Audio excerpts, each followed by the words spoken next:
ورحمة الله وبركاته. إن الحمد لله نحمده ونستعينه ونستغفره ونؤمن به ونتوكل عليه ونعوذ بالله من شرور أنفسنا ومن سيئات أعمالنا. من يهد الله فلا مضل له ومن يضلله فلا هادي له. ونشهد أن لا إله إلا الله وحده لا شريك له. ونشهد أن سيدنا وسندنا وحبيبنا وطبيب قلوبنا ومولانا وأولانا محمدا عبده ورسوله الذي أرسله بالحق بشيرا ونذيرا وداعيا إلى الله بإذنه وسراجا وقمرا منيرا. أما بعد فأعوذ بالله من الشيطان الرجيم. بسم الله الرحمن الرحيم. ولقد ذرأنا لجهنم كثيرا من الجن والإنس لهم قلوب لا يفقهون بها ولهم أعين لا يبصرون بها ولهم آذان لا يسمعون بها أولئك كالأنعام بل هم أضل أولئك هم الغافلون. عن أبي هريرة رضي الله تعالى عنه قال رسول الله صلى الله عليه وسلم إن الله لا ينظر إلى صوركم ولا إلى أجسامكم ولكن ينظر إلى قلوبكم وأعمالكم أو كما قال عليه الصلاة والسلام. الحمد لله আল্লাহ রাব্বুল ইজ্জাতের দরবারে অসংখ্য শুকরিয়া যে মহান রব্বুল আলামিন আমাদেরকে পছন্দ করে যাচাই বাছাই করে দিনী এক মজলিস আসার তৌফিক দান করেছেন। এই জন্য সকলে শুকরিয়া আদায় করি আলহামদুলিল্লাহ। দিনী মাহফিল গুলাতে আসতে পারা, বসতে পারা, কিছুক্ষণ কোরআন হাদিসের কথা শ্রবণ করা আল্লাহ তাআলার অনেক বড় একটা নিয়ামত। আল্লাহ তাআলা আমাদেরকে তৌফিক দিয়েছেন, বুঝতে হবে আল্লাহ তাআলা আমাদেরকে মুহাব্বত করেন, ভালোবাসেন, বিদায় আল্লাহ তাআলা আমাদেরকে আমল করার মতো সুযোগ করে দিয়েছেন, কোরআনের কথা শোনার মতো, শ্রবণ করার মতো সুযোগ করে দিয়েছেন। আল্লাহ রাব্বুল আলামিন কোরআনে কারীমের মধ্যে ইরশাদ করেছেন যে আমি জিন এবং ইনসানদের মধ্যে থেকে কিছু সংখ্যকদের জন্য জাহান্নামকে সৃষ্টি করেছি। কাদের জন্য জাহান্নামকে আল্লাহ তাআলা সৃষ্টি করলেন? আল্লাহ তাআলা কোরআনে কারীমের মধ্যে বলেন যে লাহুম কুলুব লা ইয়াফকাহুনা বিহা, আমি রব্বুল ইজ্জাত যাদেরকে একটা কলব দান করেছিলাম, লা ইয়াফকাহুনা বিহা, কিন্তু তারা এই কলব দ্বারা চিন্তা ফিকির করলো না। ওয়ালাহুম আ'য়ুন লা ইউবসিরুনা বিহা, তাদেরকে চক্ষু দিয়েছি, তারা চক্ষু দ্বারা দেখলো না। ওয়ালাহুম আযান লা ইয়াসমাউনা বিহা, তো তাদেরকে আমি কান দান করেছি, কিন্তু কান দ্বারা তারা শ্রবণ করে না। আল্লাহ তাআলা আমাদেরকে অনেক নিয়ামত দিয়েছেন।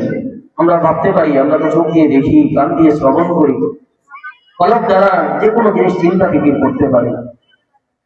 তো ভাইয়ের দুস্থ বুজুর্গ, এই শোনার দ্বারা, দেখার দ্বারা, চিন্তা ফিকিরের দ্বারা দুনিয়াবি শোনা, দুনিয়াবি দেখা, এই যে দুনিয়াবি বাজে যত জিনিস আছে সবগুলো চিন্তা ফিকির করা উদ্দেশ্য নয়।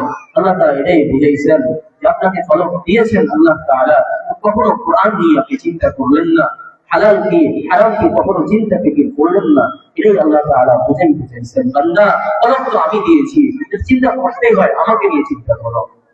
আর চোখ তো আমি দিয়েছি, যদি দেখতে হয় আমার নিয়ামত সমূহ দেখো এবং পরে আমার শুকরিয়া আদায় করো, আমার ইবাদত করো। আল্লাহ তাআলা তো কান দিয়েছেন, কান দ্বারা কি শুনবেন? গান বাজনা না, না। আল্লাহ তাআলা এটাই বুঝেছেন, কান দিয়েছি যে শুনলো না মানে হচ্ছে এই যে কোরআনের মাহফিল হচ্ছে, মাদ্রাসার দিকে আহ্বান করা হচ্ছে, মসজিদের দিকে 5 ওয়াক্তে 5 বার মুয়াজ্জিন আহ্বান করছে, কিন্তু আপনি শুনেও না শোনার মতো দোকানে বসে রয়েছেন, শুনেও না শোনার মতো আপনি গান বাজনা চালিয়ে যাইতেছেন, শুনেও না শোনার মতো আপনি আপনার জুয়ার আসর চালিয়ে যাইতেছেন। তাদেরকে এই উদ্দেশ্য আল্লাহ তাআলা বলেছেন, ওয়ালাহুম আযান লা ইয়াসমাউনা বিহা, এদেরকে আমি কান দিয়েছি কিন্তু তারা শুনলো না।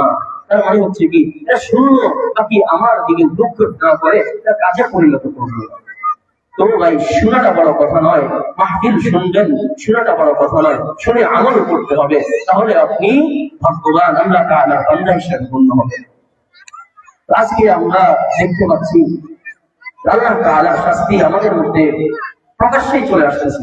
কিছুদিনের মধ্যে, গত 2 দিন পূর্বে, গতকালকেও অনর্গল ভূমিকম্প হচ্ছে। এর কারণ কি? অনেকেই বলে পৃথিবীটা একটা বরফের চাকার উপরে, যখন নড়াচড়া করে তখন ভূমিকম্প হয়। অনেকে বলে পৃথিবীটা গোল, এটা একটা সারের শিখের উপরে, এই কারণে ভূমিকম্প হয়। না ভাই, চিন্তা করতে হবে আল্লাহ রাসূল হাদিসে কি বলেছিলেন। যখন তোমাদের মধ্যে গান বাজনা বেড়ে যাবে, নর্তকীদেরকে নিয়ে তোমরা নাচ গান করতে বেশি পছন্দ করবে, প্রকাশ্যে তোমরা গান বাজনা চালিয়ে যাবে, তখন দেখবে আল্লাহর আযাব, ভূমিকম্প, ভূমিধস তোমাদের মধ্যে সৃষ্টি হবে। আমরা যত কথাই বলি না কেন, রাসূলের হাদিস দ্বারা বোঝা যায় আজকে আমাদের মধ্যে ফিতনা ফাসাদ বেড়ে যাওয়ার কারণে, গুনাহের প্রবণতা বেড়ে যাওয়ার কারণে, আজকে আমাদের কৃতকর্মের কারণেই আমাদের মধ্যে ভূমিকম্প হচ্ছে, আমাদের অনেক মানুষ ক্ষতিগ্রস্ত হচ্ছে, প্রায় 10 জনের মতো মানুষ মারাও গিয়েছে। এগুলো হচ্ছে আমাদের কৃতকর্ম। আল্লাহ তাআলা বলে দিয়েছেন, যাহারাল ফাসাদু ফিল বাররি ওয়াল বাহরি বিমা কাসাবাত আইদিন নাস, যে জলে স্থলে যেখানেই যত আযাব হোক, শাস্তি হোক না কেন, সব তোমাদের নিজের হাতের কামাই। বিমা কাসাবাত আইদিন নাস, সমস্ত লোকদের, মানুষের হাতের কামাই সব। আমরা যা কামাই করবো সেগুলাই আমাদেরকে ভোগ করতে হবে। আজকের মাহফিল থেকে আমি বলতে চাই আমাদের জন্য, সময়ের জন্য, যে আমরা যা করেছি কিনা তাওবা করার খুবই প্রয়োজন। তাওবা মানে হচ্ছে আগে যা করেছি তার উপর লজ্জিত হয়ে সামনে করব না এমন প্রতিজ্ঞা করা।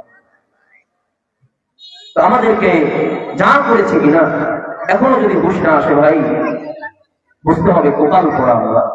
আল্লাহ তাআলা সংকেত দিচ্ছেন যে এই শুক্রবারে ভূমিকম্প হয়েছে, আবার এমন একটি শুক্রবার আসবে যে শুক্রবারে দুনিয়া নাকি ধ্বংস হয়ে যাবে, ওই শুক্রবারে কিয়ামত হবে। এই শুক্রবারে আল্লাহ তাআলা সাধারণ একটু শাস্তি দিয়ে আমাদেরকে বুঝাইতে চাইছেন, বান্দা এখনো সময় রয়েছে, এখনো সঠিক পথে চলে আসো, এখনো সময় রয়েছে, এখনো সিরাতে মুস্তাকিমের দিকে চলে আসো। ভাই বান্দা তো শুধুমাত্র হাত পাওয়ালা, সুন্দর চেহারাওয়ালা, গঠনওয়ালা মানুষ হইলে ইনসান হওয়া যায় না। রাসূল হাদিসে বলেছেন, ইন্নাল্লাহা লা ইয়ানজুরু ইলা সুওয়ারিকুম ওয়ালা ইলা আজসামিকুম ওয়ালাকিন ইয়ানজুরু ইলা কুলুবিকুম ওয়া আমালিকুম। আল্লাহ তাআলা কখনো মানুষের রক্ত মাংসের দিকে তাকান না, সুন্দর সূরাতের দিকে তাকান না। আল্লাহ তাআলা কিসের দিকে তাকান? ওয়ালাকিন ইয়ানজুরু ইলা কুলুবিকুম ওয়া আমালিকুম, তার কলবের দিকে তাকান এবং তার আমাল সালিহার দিকে তাকান। তো আমরা দুনিয়াতে যতই সম্পদশালী হই না কেন, যতই নামওয়ালা হই না কেন, দেখতে হবে আমার কলব ঠিক আছে কিনা। আপনার কলব যত বেশি শুদ্ধ, আপনি যত আমাল সালিহা লক্ষ্য করে চলবেন, যতই আমালের দিকে আপনি ধাবিত হবেন, ততই আল্লাহর কাছে আপনি প্রিয় মাহবুব হতে পারবেন। এটাই হচ্ছে মুসলমানদের পরিচয়। মুসলমান কখনো দুনিয়াকে হাইসিয়ত নিয়ে চলাফেরা করতে পারে না। দুনিয়া কোথায় যাচ্ছে সেটা মুসলমান দেখতে পারে না। মুসলমানদেরকে দেখতে হবে আল্লাহ রাসূল কিভাবে চলতে বলেছেন, আল্লাহ তাআলা কোরআনে কারীমে কিভাবে চলার জন্য দিক নির্দেশনা দিয়েছেন, এভাবেই আমাদেরকে চলতে হবে। তো ভাই সর্বোপরি কথা হচ্ছে এই যে আযাব গত আসতেছে আমাদের কামাইয়ের কারণে, এখন থেকে তওবা করতে হবে। সামনের দিকে আল্লাহর ফরজ বিধানগুলো, রাসূলের সুন্নাহ মেনে চলেই আমাদেরকে জীবন অতিবাহিত করতে হবে। এই ছাড়া শান্তির কোনো পথ আর দেখা যায় না। যদি শান্তি পেতেই হয় আল্লাহ তাআলার কালামকে অনুসরণ করে, রাসূলের সুন্নাহকে অনুসরণ করে, অনুকরণ করে আমাদেরকে চলতে হবে। তাহলে দেখবেন দুনিয়াও শান্তি, আখিরাতে আল্লাহ তাআলা শান্তির ব্যবস্থা করে দিবেন। সময় স্বল্পতার কারণে বেশি কথা বলা যায় না। যা বলা হয়েছে আল্লাহ তাআলা আমাদেরকে আমল করার তৌফিক দান করুন। এখন থেকে তাওবা করে নিজের জীবনকে পরিশুদ্ধ করার তৌফিক দান করুন। আমিন। ওয়া আখিরু দাওয়ানা আলহামদুলিল্লাহি।